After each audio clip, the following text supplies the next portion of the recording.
Yo, what up everyone, it's Kozy. Welcome to this channel. For anyone who's new, Happy New Year to everyone who has subscribed and who watches my content. So yeah, I just want to get into gaming in 2026 and why it feels so much more expensive, a bit restrictive and complicated than ever. And before we actually jump into that, I want to jump into the fact that you might have noticed a little bit of a channel refresh. So I've kind of adjusted the brand a little bit in terms of the visuals and the tone. Nothing too drastic, a little bit more intentional and kind of still giving that cozy vibe and chill vibe. Kept the colors as well, so it's not anything too crazy. And I'm basically going to refer to myself as Kozy essentially. Now that that's all done, let's jump into gaming in 2026. All right, so I guess gaming in 2026 kind of really feels very different. It's been feeling a bit tedious for a couple of years now, and not because gaming has suddenly not become fun in any way. It's just because of how we access games and how we pay for them and how they perform in this day and age has kind of changed completely. So there's more friction now, more caveats around it. It's just kind of feeling like there's like, I wouldn't say big shifts. We've seen these shifts coming into the industry. Let's talk about exactly what that means. I'm going to start with a term you've been probably hearing online, the fact that you'll own nothing and be happy. This is super true, especially in entertainment and media. All right, so ownership is kind of really big at this point in time. So one of the biggest shifts we also seeing in gaming and entertainment as a whole is the move from ownership to access. All right, so if we start with gaming, the biggest thing was the Nvidia gaming cloud service, GeForce Now, and how it operates on like this tiered business model now. So essentially there's like 3 tiers. All right, so we have the free tier, and that free tier basically you have sessions that are limited, and then you have sort of queues in terms of when you can play. Then there's a priority tier. You get better performance, but it's sort of like capped access. And then you get like the ultimate tier, essentially, where you get an RTX 40 class cloud gaming GPU, but it's kind of limited to 100 hours monthly play time limit. This is kind of weird. The fact that we sort of shifting to no longer like buying performance through hardware, we're starting to kind of rent our time to play. And I guess it's a little bit of a criticism to the service. It sounds like a good service for people who can't afford hardware immediately. I do have an RTX 4080 Super, and that gaming GPU is quite expensive. And the barrier to entry in terms of PC gaming, especially having a good gaming PC that performs really well, is quite tough. So I see people who can't enter that space of getting really good hardware. This service kind of makes sense, but the fact that we kind of moving to this access-based gaming vibe or shift is a little bit worrying. You know, this thing of like time-based access and servers with this Nvidia cloud gaming thing is kind of weird. It's the business model is weird. All right, and this isn't just about gaming, it's extending to streaming as well. You know, streaming used to be simple, used to feel simple when Netflix came in and they started doing the streaming service, because they moved from sending DVDs by mail, and then now it's kind of like full-on digital streaming. And Netflix felt like that one place which you could get everything. They were pushing the industry forward in terms of offering streaming as a service, right? So now if you want to access some things, you have to have different streaming services. Disney Plus, Prime Video, Apple TV Plus, the list goes on. So instead of owning anything, you're kind of tied to multiple subscriptions, and it's super expensive. And I'm seeing a lot, I guess everyone's seeing a lot of a shift back to physical media, buying Blu-rays, discs as well, and DVDs. And I mean, the irony is like a lot of people actually have these Blu-ray players in the form of the consoles that they have, Xbox Series X or even the PlayStation 5, you know. And so we're seeing a lot of that shift towards physical media. So I guess people want ownership again, because licenses expire, content disappears, access can be revoked at any point in time. It's a double-edged sword if you look at it. Digital access is convenient, absolutely, we can agree on that, but that convenience comes at a cost, right? And that cost is outweighing the benefit right now. So I guess as people, we're kind of seeking that comfort and convenience and that frictionless experience, right? And companies are getting very good at monetizing that. And I remember a time when games used to ship on disc. That version was the final version when it was printed on that disc. And studios worked within strict constraints, like polishing the game mattered. And now it's all about, okay, we'll patch something later, we'll have a day one patch, and they have this live service roadmap as well. And it's kind of crazy. So I remember all the games like Prince of Persia shipped complete, or any other game really. Not perfect, but finished, in a sense that yes, games shipped with bugs, but they shipped with those bugs. But the final experience, you could play it end to end without games breaking. And yeah, it's crazy now. All right, so I'm gonna jump into AI. I frustrated by this word AI. We're seeing it everywhere, we read it everywhere. It's ridiculous. But I guess this is about how AI is just not changing how games are made. It's changing how gaming companies operate. You have AI data centers that require a lot of power in GPUs, massive amounts of RAM, constant compute power and capacity, and those same resources are kind of shared across cloud gaming, AI workloads, enterprise services. So from a business perspective, for a lot of these companies, it kind of makes sense, to meter your usage, sell subscriptions, and control access, because it is expensive to kind of run these data centers and things. But from the player perspective, we see it as less ownership, more limits in terms of gaming, higher long-term costs, So gaming is sort of becoming this managed service. Games in general are becoming a managed service, and not a product that these companies are selling to us. We buy and then we kind of just own and have. Yeah, the other thing I wanted to speak about was video game engines and the proliferation of Unreal Engine 5. It's crazy. I think Unreal Engine 5 is going to become sort of the dominant engine in modern gaming. And to be clear, the engine itself isn't sort of this evil villain that's coming in and demolishing things, but it kind of is. And what we're seeing instead is a lot of studios are kind of abandoning their in-house engines. There's a loss of deep custom optimization that's happening because they're not using their own engines, and there's like fewer nuanced tailored systems. So we're seeing a lot of games that kind of feel the same. So some studios are absolutely proving that they can bring out a polished game in UI in Unreal Engine 5. These can exist, and they do exist, but I think with many of the recent releases that we're actually seeing, there's so many issues. Shader compilation stutter, unstable frame pacing. We're seeing a reliance on upscaling, which is the biggest thing. Upscaling just to hit performance targets. It's ridiculous. Why are we relying on upscaling? The other thing, just talking on like the upscaling technology, I think upscaling isn't inherently bad. In fact, it's one of the main reasons modern games are playable at all in most cases.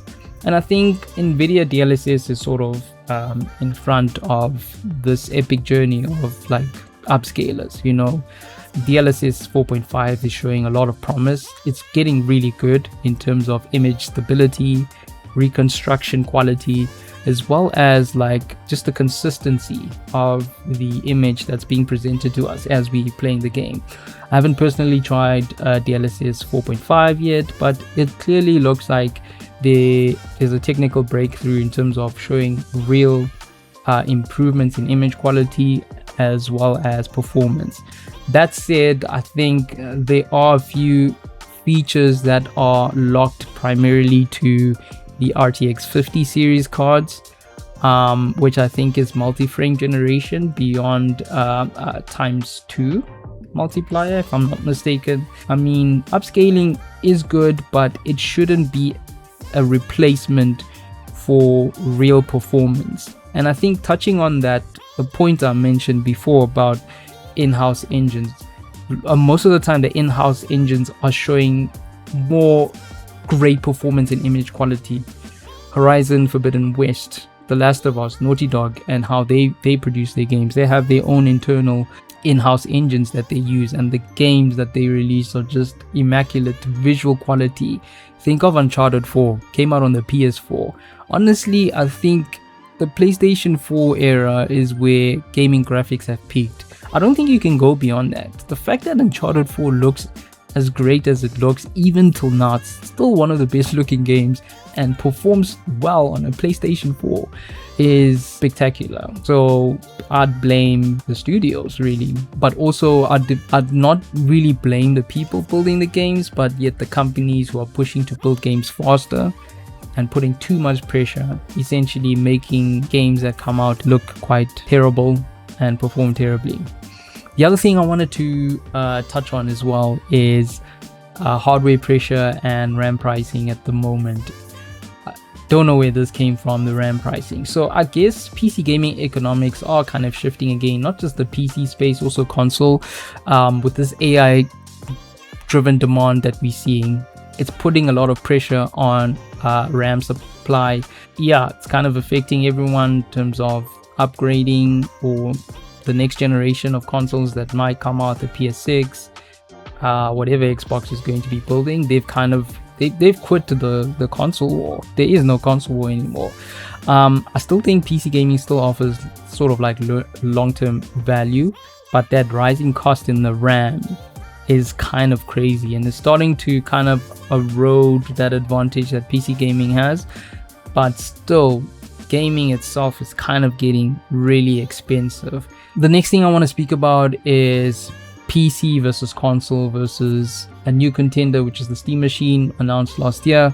The thing is, like, we all know, like, consoles are sold at a loss, and so Sony and Microsoft kind of make their money through game sales, online subscriptions. And then with PC gaming, you sort of have, the cost is more upfront with the hardware that you have to buy. Online play is free. You get offered very deep discounts over time in terms of the games that you play. So I guess over the course of a full generation, I guess PC gaming can still work out cheaper, but the gap is kind of shrinking.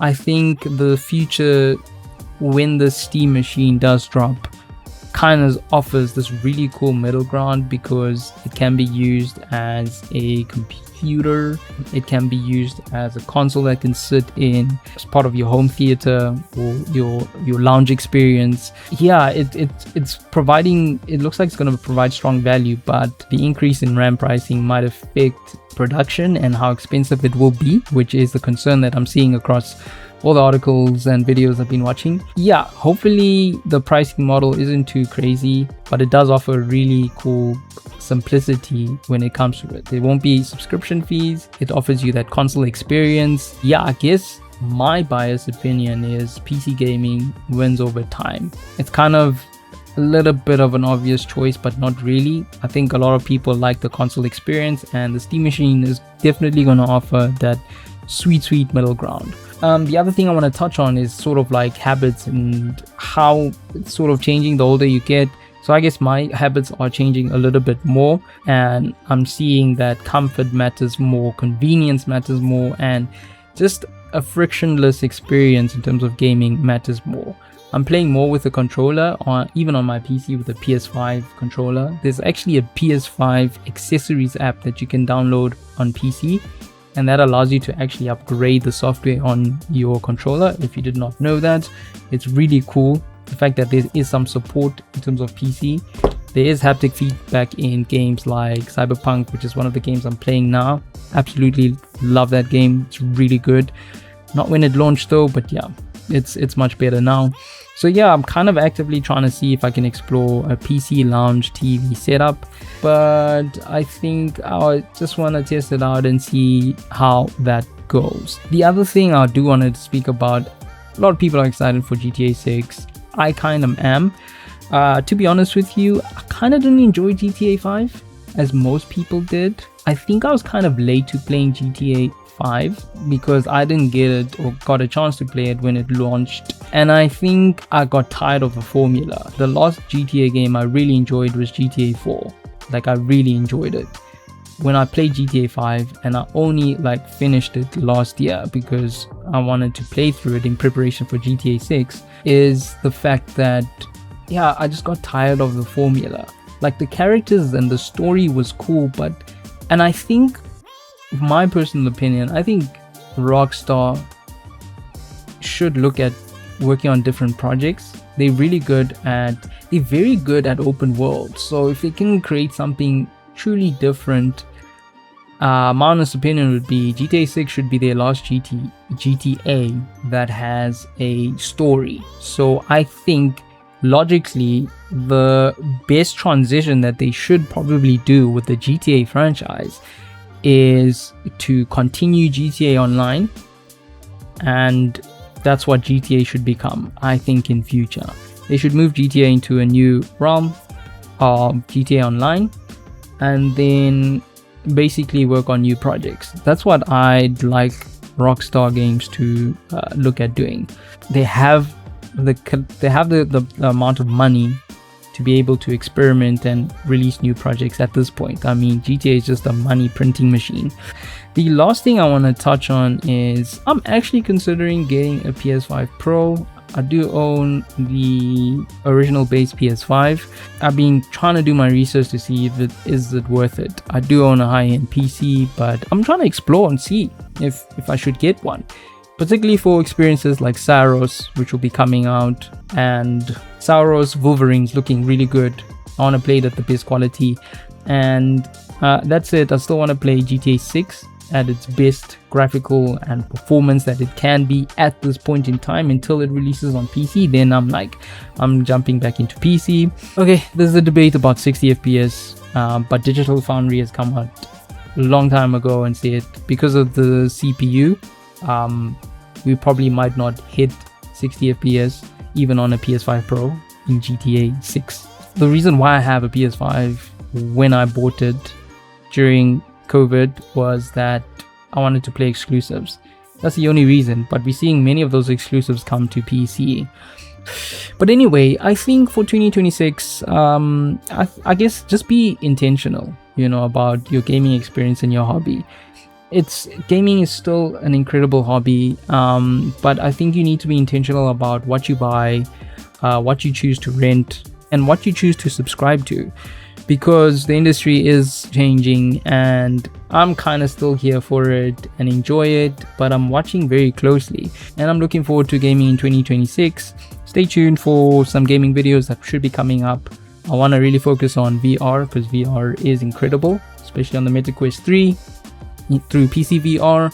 I'm very excited, so stay tuned for that. I'm genuinely looking forward to Tomb Raider Legacy of Atlantis. I'm really excited about getting back into that adventure and how different it will be from Tomb Raider Anniversary. But yeah, overall, just to speak on everything else, I'm kind of still excited, despite everything that's happening in the industry. I'm still excited about gaming. If you're new here, don't forget to like and subscribe. Even if you are a subscriber, like and subscribe, share the video if you want to. But yeah, let's start a conversation down below about what your expectations are for the industry in 2026. And yeah, I'll see you guys in another video. Cheers everyone. This has been Kozy Kaz.